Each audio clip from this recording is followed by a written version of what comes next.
नमस्ते, आदाब, सत श्री अकाल, राम राम। कैसे हैं आप सब? तो मैं पहुंच गया था जी सिलीगुड़ी। और यहाँ मैंने एक गेस्ट हाउस में एक रूम बुक किया था। और ये रूम ठीक है, इसके मैंने दिए थे 400 रुपीज़ एक नाइट के। तो रूम भी ठीक है, स्पेशियस है, बड़ा है। और इस पे बेड भी अच्छा है, साफ़ सुथरा एकदम, और काफ़ी बड़ा है बेड। ये है बेड मेरा, दिखाता हूँ आपको। फिलहाल थोड़ा सा अस्त व्यस्त है, मेरा सामान पड़ा है यहाँ। तो ये बेड है, ये एक टेबल एंड चेयर, और ये डस्टबिन। और जो यहाँ के जिनकी ये प्रॉपर्टी है, जो यहाँ के ओनर हैं राहुल भाई, वो तो भाई साहब लाजवाब आदमी, मतलब मस्त है। मतलब थोड़ा सा उनके पास यहाँ जैसे मैंने उनसे गर्म पानी के लिए बोला कि भाई अगर गर्म पानी मिल जाए तो बहुत अच्छा है, तो उन्होंने तुरंत मेरे लिए गर्म पानी का जुगाड़ किया। वैसे बाथरूम में नहीं था, पर उन्होंने फटाफट 5 मिनट के अंदर गर्म पानी का इंतज़ाम कर दिया मेरे लिए। तो राहुल भाई से मैं मिलवाऊंगा आप लोगों को। तो अभी चलिए, अभी चलते हैं। थोड़ी सी आपको डिटेल में और दूंगा कि ये कहाँ है, कौन सी जगह पे है, कैसे आप यहाँ पहुँच सकते हैं, और उसके आसपास क्या है, वो भी सारी चीज़ें मैं आपको बताऊँगा अभी। तो ये जो है, ये गेस्ट हाउस, इसका नाम है अतिथि गेस्ट हाउस। और ये सिलीगुड़ी में, सिलीगुड़ी जंक्शन के बहुत करीब है, शायद 2 मिनट मुश्किल से लगते हैं। और बस स्टैंड भी यहाँ से बहुत नज़दीक है। आपको अगर दार्जिलिंग, सिक्किम वगैरह जाना है, गंगटोक जाना, तो वहाँ के लिए भी आपको इजीली मिलेंगे। और नागालैंड, दीमापुर आपको जाना है, वहाँ के लिए भी बसेज इजीली मिल जाएंगी आपको। तो बहुत सब कुछ बहुत नज़दीक है, यहाँ क्लोज प्रोक्सिमिटी में है सारी चीज़ें। और साथ में यहाँ पास में एक हांगकांग बाज़ार भी है, जो एक फ्ली मार्केट होती है, वो भी है, आप एक्सप्लोर कर सकते हैं उसको भी। और हाँ, तो इस प्रॉपर्टी के पास और क्या है, हाँ, खाने के लिए मैं बता दूं, यहाँ अभी मैं जाने वाला हूँ, मैं अभी ब्रेकफास्ट करने जा रहा हूँ, तो आपको वो भी दिखाऊंगा। यहाँ खाना है बहुत अच्छा, बिल्कुल घर जैसा खाना है। एक आंटी जी हैं, उनके छोटा सा रेस्टोरेंट है, वो वहाँ पे खाना बनाती हैं, और खाना आपको बिल्कुल घर जैसी, रोटियाँ और सब्जी। मेरा तो भाई साहब सच में मज़ा आ गया। और उनका क्या सीन है, मतलब वो बहुत ज़्यादा कॉस्टली नहीं है, वो सिर्फ आपसे रोटियों के पैसे लेते हैं, सब्जी उसके साथ फ्री है, आप ले सकते हैं जो भी उन्होंने उस दिन बनाई है। कल जैसे मैंने डिनर में मुझे मिली थी आलू और सोयाबीन की सब्जी थी, और शायद अच्छी, मेरे को बहुत मज़ा आया रोटी खाने में। तो शायद मैं 7-8 रोटी खा गया था। उन्होंने मेरे से 35 रुपीज़ लिए थे, बस सिर्फ 35 रुपये। भाई साहब, घर का खाना और 35 रुपये, मज़ा आ जाएगा आपको, इतनी घर से इतनी दूर आके। अतिथि निवास, तो यहाँ रुका हुआ हूँ मैं। 3 कमरे इसमें, ये बीच वाला मेरा है। और यहाँ से सामने ये मार्केट है, आप यहाँ से कुछ भी खरीद सकते हैं, खा पी सकते हैं, जो भी है जैसे भी है। वो सामने ही दिख रहा है जहाँ से मैं आया था, वो अतिथि गेस्ट हाउस। मुश्किल से 1-1.5 मिनट लगती है पैदल अगर आते हैं तो। और ये है इनकी अंकल जी की दुकान, यहाँ आप खाना खा सकते हैं। तो बहुत सादा और बिल्कुल घर जैसा खाना आपको मिलेगा यहाँ। अभी मैं निकल रहा हूँ सिलीगुड़ी को थोड़ा सा एक्सप्लोर करने। 2 जगह हैं जहाँ मैं जाने वाला हूँ, एक तो जंगल सफारी है और एक थोरीवारी मोनेस्ट्री है। तो इन 2 जगह पे आज जाऊँगा। और क्योंकि शाम की 5:30 की मेरी ट्रेन है दीमापुर के लिए, यहाँ न्यू जलपाईगुड़ी से, तो इसलिए थोड़ा सा टाइम कम है आज। मैं शायद 2 बजे तक का टाइम मेरे पास है। 2 बजे मुझे यहाँ से न्यू जलपाईगुड़ी के लिए निकलना पड़ेगा। थोड़ा सा ट्रैफिक का कुछ इशू है यहाँ, एक ब्रिज टूट गया, उसकी वजह से थोड़ा जाम हो जाता है। वैसे रास्ता ज़्यादा दूर का नहीं है, पर फिर भी आपने एक सेफ़र साइड लेके चलते हैं हम, लेट ना हो और ट्रेन मिस ना हो, तो उसके लिए मैं थोड़ा सा जल्दी यहाँ से निकलूँगा। तो चलिए, अभी राहुल भाई मेरे को बस स्टैंड तक ड्रॉप करेंगे। तो जी अभी सिलीगुड़ी बस स्टैंड पे पहुंच गए, और मेरे साथ हैं राहुल भाई। नमस्ते। हाँ, मैंने बताया राहुल भाई मेरे को छोड़ के आए। मैंने अपना जो वो है वो भी दिखाया। मैं जस्ट कोशिश करता हूँ मेरे जो भी गेस्ट आए, हाँ, उनको नीट एंड क्लीन मिले, उनको लगे नहीं तो मैं आया हुआ हूँ। मुझे मेरा जो मैंने पैसा दिया है उसका पाई मैंने वसूल किया। बिल्कुल। और हाँ, ये चीज़ ये श्योर करते हैं भाई साहब, सच में इन्होंने मैंने कुछ चीज़ें मांगी इनसे जो वहाँ शायद अवेलेबल नहीं, बट इन्होंने मेरे लिए अरेंज की वो चीज़ें। जैसे अभी मेरे को ड्रॉप करने आए यार, ये देख लो, अब ड्रॉप करने का इनकी रिस्पॉन्सिबिलिटी नहीं थी ना, पर फिर भी आए हैं। तो थैंक यू राहुल भाई। और अभी मेरे लिए बस वगैरह का भी यही करेंगे कि उनसे बातचीत कैसे करनी है, क्या कितना फेयर वगैरह होगा, सब कुछ। इधर आ जाइए। तो मैं जाने वाला तो था टॉय ट्रेन पे भी, बट क्या करें, यहाँ से अभी एक तो वो चल नहीं रही है सिलीगुड़ी और न्यू जलपाईगुड़ी से, वो सिक्किम से और दार्जिलिंग से ही चल रही है। तब सिलीगुड़ी से बाहर निकल के हम सालूकरा तक आ गए हैं और यहाँ से अभी जंगल सफारी तकरीबन 2 किलोमीटर और है। तो एग्जैक्ट फेयर्स का तो अभी मुझे नहीं पता लगा है क्योंकि मैं भी कंफ्यूज हूँ। तो अभी वापस जाते हुए मुझे कंफर्म हो जाएगा कि एग्जैक्टली यहाँ से फेयर कितना है, तो मैं आप लोगों को बताऊँगा अभी, और कैसे कैसे आना है वो भी बता दूँगा। तो अभी पहुँचने वाले हैं बंगाल सफारी जो वो है रिजर्व है, एक नेशनल पार्क जैसा है, वहाँ पहुँच के वहाँ के बारे में थोड़ी सी इन्फॉर्मेशन देता हूँ। तो जी यहाँ पहुँच गए, चलिए अब चलते हैं अंदर और देखते हैं क्या टिकट वगैरह का सीन है, क्या टाइमिंग वगैरह है, सब कुछ। तो बंगाल सफारी के अंदर आ गए हैं जी, और टिकट है आपकी 200 रुपीज़ सफारी की, और 100 आपको सिर्फ जो बर्ड सेंचुरी है आपको पैदल घूम के जो बर्ड्स वगैरह देखने हैं, बिल्कुल अंदर तक आपको नहीं जाने दिया जाएगा नहीं। तो 100 एंड 200 की यहाँ की टिकट है। तो यहाँ तक आने का मैं बताता हूँ आपको कैसे सीन है। यहाँ तक मैं जहाँ से चला था अतिथि निवास जो गेस्ट हाउस है राहुल भाई का, वहाँ से मैं चला। उन्होंने मुझे तेंजिंग नोर्गे बस टर्मिनस है, बिल्कुल उनके नज़दीक में है। अगर आप पैदल भी आएंगे तो मुश्किल से आपको 5-7 मिनट लगेंगे। तो वहाँ तक उन्होंने मुझे ड्रॉप किया। वहाँ से फिर उन्होंने मुझे बताया कि पहले बस का ट्राई किया, बस नहीं मिल पाई वहाँ से, तो उन्होंने मुझे ऑटो रिक्शा वगैरह का सारा बताया कि किस तरह से मुझे जाना है। तो तेंजिंग नोर्गे बस टर्मिनस से आपको ऑटो लेना है, उसके बस टर्मिनस के बाहर से मिलेगा सेवक मोड़ के लिए। तो सेवक मोड़ तक का आपको 10 रुपये लगेगा। उसका सेवक मोड़ आने के बाद आपको फिर सालूगरा के लिए आपको ऑटो लेना है, वहाँ से सेवक मोड़ से ही आपको ऑटो मिलेगा। और मेरी तरह शाणे मत बन जाना भाई, मैं ये सोच के आया था कि भाई मोड़ पे जो वो ऑटो रिक्शा खड़े रहते हैं बहुत सारे, वो चलने में टाइम लेते हैं, जब तक वो उसकी सवारी पूरी नहीं हो जाती वो नहीं चलते हैं। तो मैं शाना बन के आगे चला गया कि मैं आगे जो ऑटो रिक्शा ऑलरेडी आ रहे हैं पीछे से, तो उनमें बैठ जाऊँगा। पर मुझे समस्या ये हुई कि मैं आगे चला तो गया, बट पीछे से जो भी ऑटो रिक्शा आ रहे थे वो फुल थे भाई। मुझे किसी में भी जगह नहीं दिख रही थी और ना वो रोक रहे थे, रोका भी नहीं। तो मुझे कुछ दूर तक पैदल चलना पड़ा, 1.5-2 किलोमीटर पैदल चल के आगे जाना पड़ा, तब जाके एक ऑटो रिक्शा मिला मुझे यहाँ तक का, सालूगरा तक का। और यहाँ तक मैं पहुँचा। फिर सालूगरा क्रॉस करके जंगल सफारी है। आप एक चीज़ का ध्यान रखिएगा, क्योंकि जो ऑटो रिक्शा वहाँ से सेवक मोड़ से आपको मिलते हैं वो सालूगरा तक के मोस्टली चलते हैं, चेक पोस्ट तक के, सालूगरा चेक पोस्ट जो है।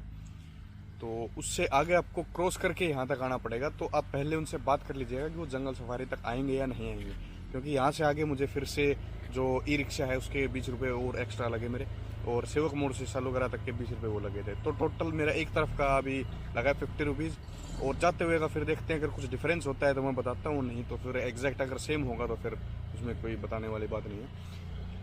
तो अभी टिकट मैंने ले ली है, टाइम हो रहा है 10:30, और मेरा सफारी का बस का टाइम है 11:15 का। तो तकरीबन 45 मिनट्स अभी बाकी है, मुझे 45 मिनट्स यहाँ बिताने हैं। अभी घूमता हूँ मैं इधर उधर, देखता हूँ कहीं। तो जी टिकट लेके जब जैसे ही आप आगे आएंगे जंगल सफारी में, एक तो ये रेस्ट हाउस है, आप लोग यहाँ बैठ सकते हैं, और बाहर भी है ये चेयर्स वगैरह बनाए हुए हैं, शेड्स वगैरह बनाए हुए हैं। और एक ये बस सफारी पिकअप पॉइंट है, यहाँ पे बसेस खड़ी होती हैं, तो यहाँ आपको आपकी बस मिलेगी। हमारी बस ये है 0344 इसका नंबर है। तो चलिए बस के अंदर बैठते हैं और करते हैं अपना सफ़र शुरू।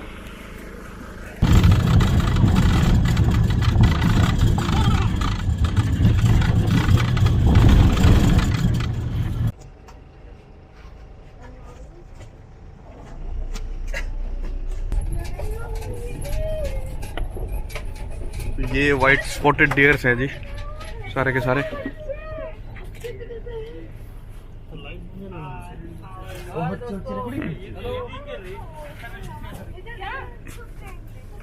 Spotted dears.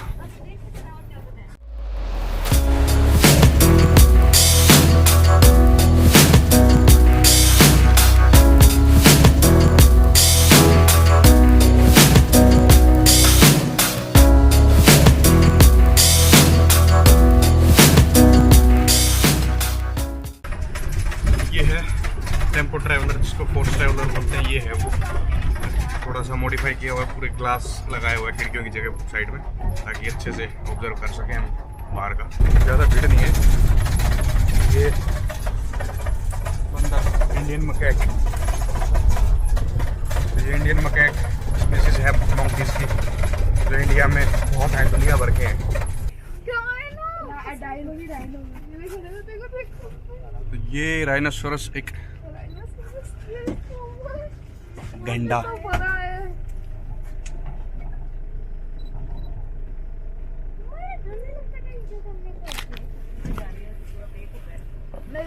भाई मैंने तो ये फर्स्ट टाइम देखा है। अगर आपने देखा है तो भाई बताना कहाँ देखा है आप लोगों ने। ये है, लगा तो ऐसे पड़ा है जैसे कई दिन का भूखा हो। देख ले इधर। हेलो गेंडा स्वामी, गेंडा स्वामी, गेंडा स्वामी। मतलब देखने से ये बाहर से पूरा ऐसा लग रहा है जैसे पत्थर का बनाया हुआ है, बट ये इसकी स्किन ऐसी होती है भाई। मैं थोड़ा सा फर्स्ट टाइम देखा इसलिए ऐसा लग रहा है मेरे को। ये इधर हिरण के बच्चे, ये छोटे छोटे से बच्चे, और ये बड़ा इनका पापा। ये इस तरफ मोर, डव, इसको घुग्गी बोलते हैं, और ये पता नहीं मुर्गा है शायद, जंगली मुर्गे से हैं।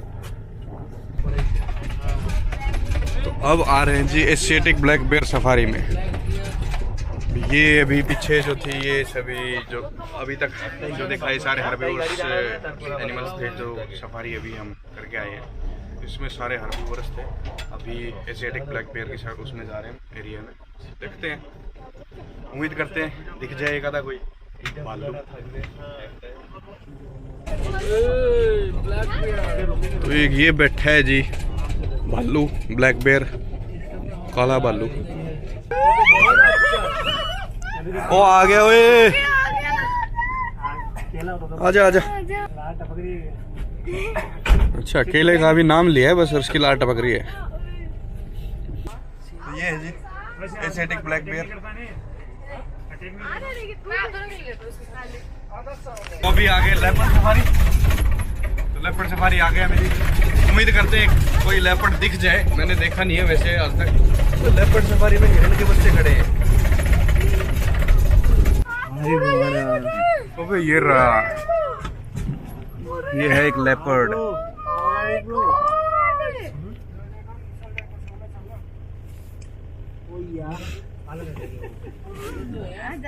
वाह, तो ये लेपर्ड सफारी था। पीछे लेपर्ड अभी देखा भी था हम लोगों ने, दिखाया था मैंने। तो अभी ये आगे, अभी ये कौन सा है सर? तो ये अभी टाइगर सफारी में एंटर कर रहे हैं अभी।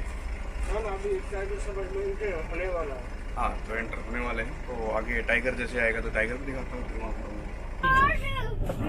ये टाइगर है, घूम रहा है यहाँ पे। तो सामने, और एक वो ओपन में भी घूम रहा है उधर खुले में।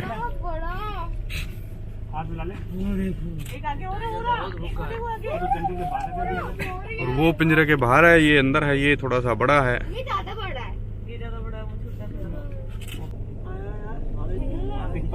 इधर तो आओ।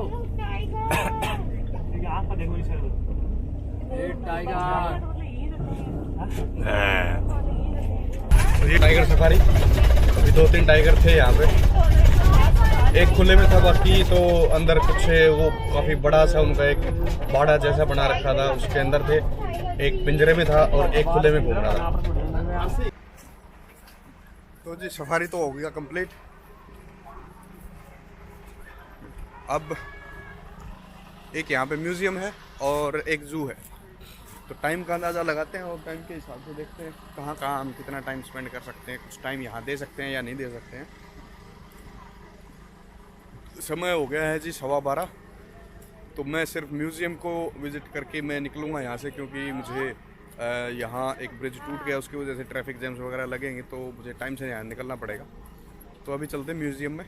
तो ये जो है ये सफारी का ड्रॉप पॉइंट है। यहाँ आपको वो गाड़ी जो सफारी में लेके गई थी वो गाड़ी यहाँ आपको ड्रॉप करेगी। उसके सामने ये म्यूज़ियम है। सफारी की जो टिकट है उसी में इंक्लूडेड है इसका भी, म्यूज़ियम और जू का भी। तो आप यहाँ आके और कोई एक्स्ट्रा टिकट लेने की ज़रूरत नहीं है। चलिए अब चलते हैं इसके अंदर, देखते हैं क्या है।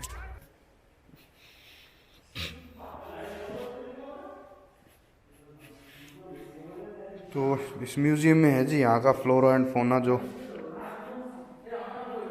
बंगाल में होता है, यहाँ इस तरफ के एरिया में वो सारा दिखाया गया है। ये जंगल का इकोसिस्टम है, यहाँ दिखाया है इसको। और ये जानवर, इंसेक्ट्स, कीट पतंगे वगैरह, ये सब यहाँ का इस जंगल में जो होता है ये सारे दिखाए गए हैं।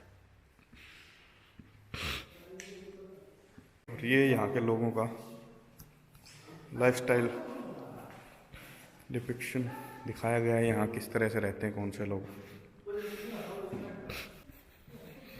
तो ये है जी एक तरह का जंगल ही बनाया हुआ है, वैसे तो आर्टिफिशियल है। भालू, बंगाल टाइगर और जो जंगली जानवर हैं यहाँ सारे दिखाए गए हैं इसमें। हिरण, भैंस, हाथी, ये हाथी खड़ा है यहाँ पे। ये भी बहुत सुंदर बना रखा है भाई साहब। अगर आप यहाँ आओ जंगल सफारी सिलीगुड़ी में तो म्यूज़ियम में तो ज़रूर आना एक बार। ये भालू, पता नहीं ये पैंडा है या भालू, भालू ही है आई थिंक, पैंडा तो यहाँ नहीं होता है।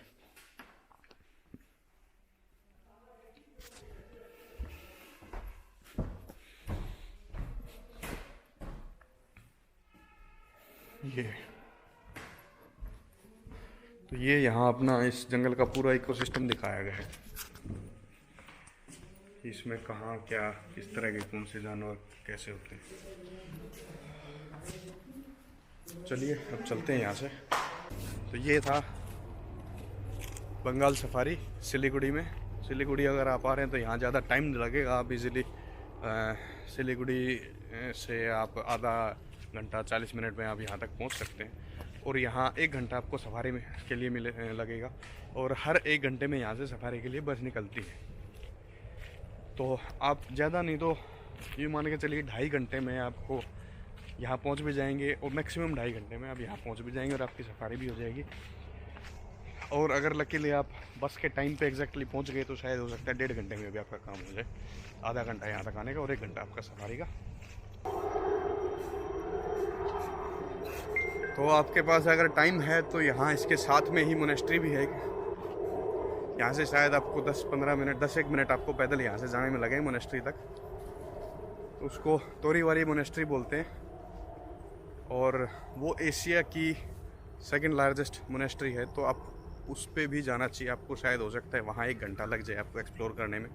मेरी सलाह यही है कि अगर आप लोग इस तरफ आओ तो मोनेस्ट्री को भी ज़रूर एक्सप्लोर करना, क्योंकि एशिया की 2nd बिगेस्ट मोनेस्ट्री वो है, तो उसमें ज़रूर कुछ ना कुछ देखने लायक होगा। तो वहाँ भी थोड़ा सा टाइम ज़रूर देना, आप 1 घंटा और एक्स्ट्रा लेके चलना अपने इसमें इस तरफ की जर्नी में। तो चलिए अब निकलते हैं यहाँ से, काफ़ी टाइम हो गया तो मुझे डर है कहीं ट्रेन मिस ना हो जाए मेरी। चलिए चलते हैं।